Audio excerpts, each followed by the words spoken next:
Get out of my house. Get. Wow.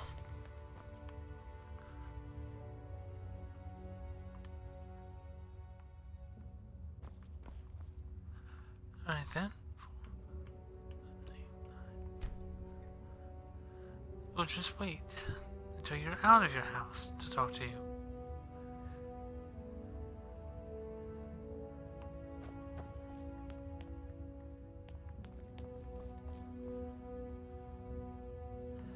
Always a pleasure to speak with you, Dragonborn. Of course. What did you want to talk about?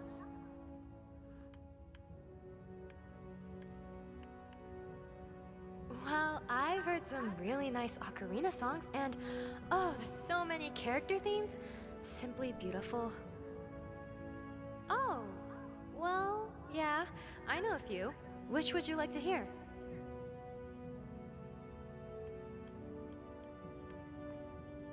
Hide your children, lock the doors, keep safe out of sight. Here come the drinkers of blood, rulers of the night. Under the cover of darkness, they'll take your soul. No one will hear your final hopeless cries. Hide your children, lock the doors, you're not safe tonight. For this is the night the vampires come to take your life.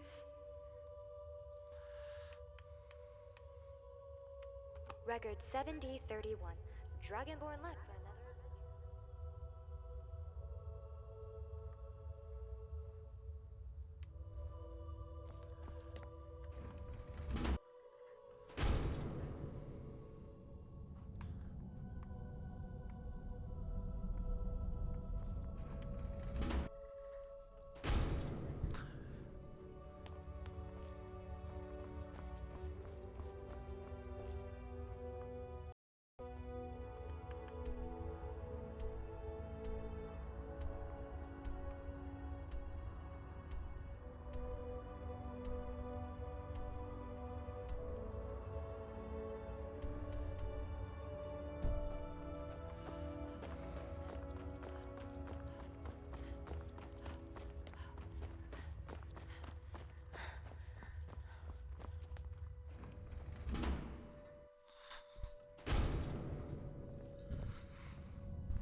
This. My story. Well, my name is Degland, and I'm a merchant, yeah? But people say to me, Degland, they say, Degland, why are you a merchant? They find it surprising because I'm such an honest and trustworthy person. And sometimes you hear about your merchants who are, you know, dishonest. Well, I say to those people, I'm not like them. My father used to say to me, Degland, you can't be like the others. You be a good boy. And I was, my friend. I was not only just a good boy, I was the best boy. The best boy now and the best merchant with the best prices for you. The best wares for you, my friend.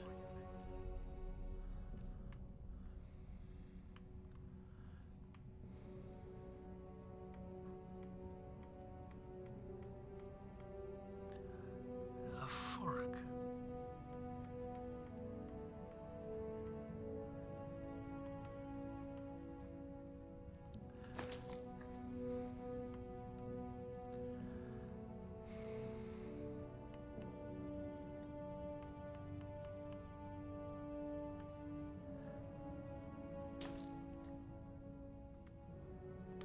Until next time.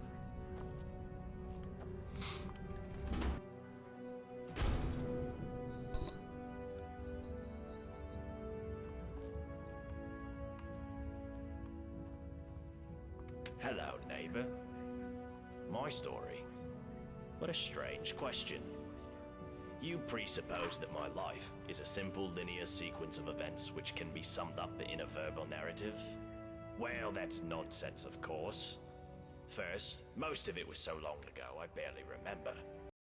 Second, you would have to assume that the account I give you is biased heavily in my favor, and is therefore quite unreliable.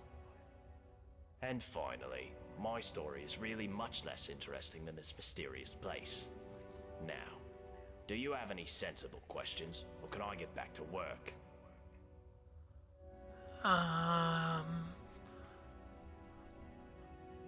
Farewell. Hello, neighbor. Made any exciting new discoveries? Well, the dwarves who built this city left inscriptions in the citadel, which translate to, "The many shall suffer for the sins of the one." My research leads me to believe that if a single member of our community sins, it'll trigger an event, killing us all. I believe such an event occurred some years ago, which is why Metellus found the city littered with burned corpses. But to this day, there are many questions we simply don't have answers for. The dwarf's law still being enforced. How does it work? And we may never know, as long as nobody attacks or steals from anybody else. Until we know more, we all need to be on our best behavior. That is the sun under the ground. Or at least that's how it's referred to in the dwarven text we've managed to translate. I must confess, I haven't the faintest idea of how it works. But it seems to be giving us light and allowing us to grow crops, even under the ground. Of course, if it ever stops glowing, for whatever reason, we'll all be in quite a lot of trouble. But don't concern yourself with such dark thoughts. I'm sure we have nothing to worry about. Oh, that doesn't sound ominous at all. Time travel. You know, as it happens, I do. It was a great obsession of mine for years after my wife Heard passed. you got to get out of my face, milk drinker. My problem is that I'm the only one around here whose head isn't buried in the sand. That's my problem. I mean, everyone acts like nothing's wrong, but we're one stupid mistake away from being wiped out, like the last lot of people who lived here. Seems like I'm the only one ready for what's coming, whatever that is. And when it hits, it's every man for himself. You've been warned. I don't know, but did you ever get the feeling these statues are watching us? Like they're waiting for something. I don't like it. What about it? It's not for sale. Nope. This is the only one like it in the whole city. Oh, well in that case, you still can't have it. Let me be clear. The only way you'll get this armor is if you peel it from my corpse.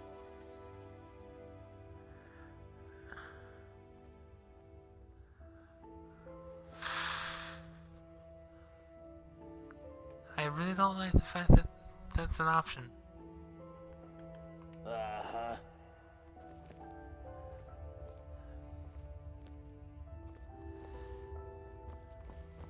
Guess I could wait until he's asleep and lift it from him, but then I'd be breaking one of the laws and possibly triggering the event.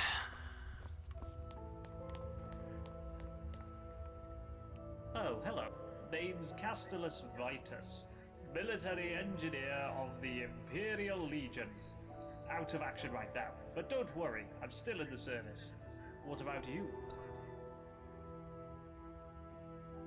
Now that's just the sort of cowardly nonsense I'd expect from a Stormcloak sympathizer. Off with you then. Go on. Go bother somebody else.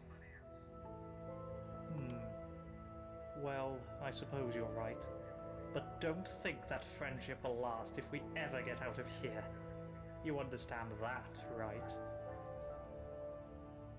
If I did, I'd be up there, fighting the good fight for the Legion, and not stuck in this hole like an old bear during winter. Spit it out, then. Ah, yes, my workshop. Well, of course, as an engineer through and through, I couldn't resist the urge to dismantle some of this dwarven technology. How complicated can it be, I thought. As it turns out, it's extremely complicated. You see these gleaming dwarven busts in every room? Well, I think I know what they are. They all seem to be connected to the pipes running all over the city and down the front of the citadel. And I've seen these things before in other ruins, but these are different. Their eyes are glowing with blue light. Have you noticed? But whenever you see one of these things, remember, someone or something is watching everything you do, waiting for you to break the dwarves' law. Huh. Suspicious behavior, you say? Ah, so the Jarl has found a task for you, keeping tabs on us, hmm? Don't worry, your secret's safe with me, friend. Well, the Citadel's mainly full of good Imperial stock, so you don't have to worry too much about them. But now that you mention it, lately I've been wondering if the Citadel isn't haunted. Every now and then, mostly late at night, I swear I can hear a woman sobbing. I'll be damned if I know where it's coming from, but it's not Gaia next door, so who could it be but a ghost? Gods know a lot have died in here.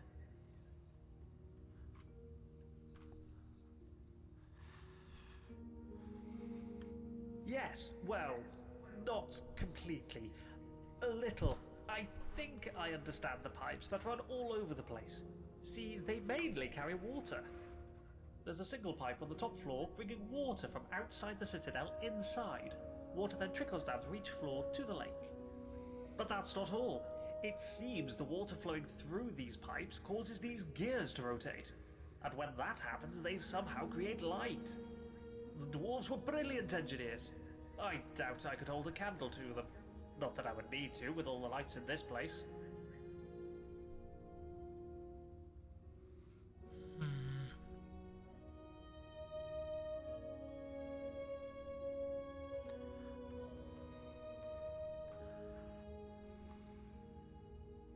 Right you are.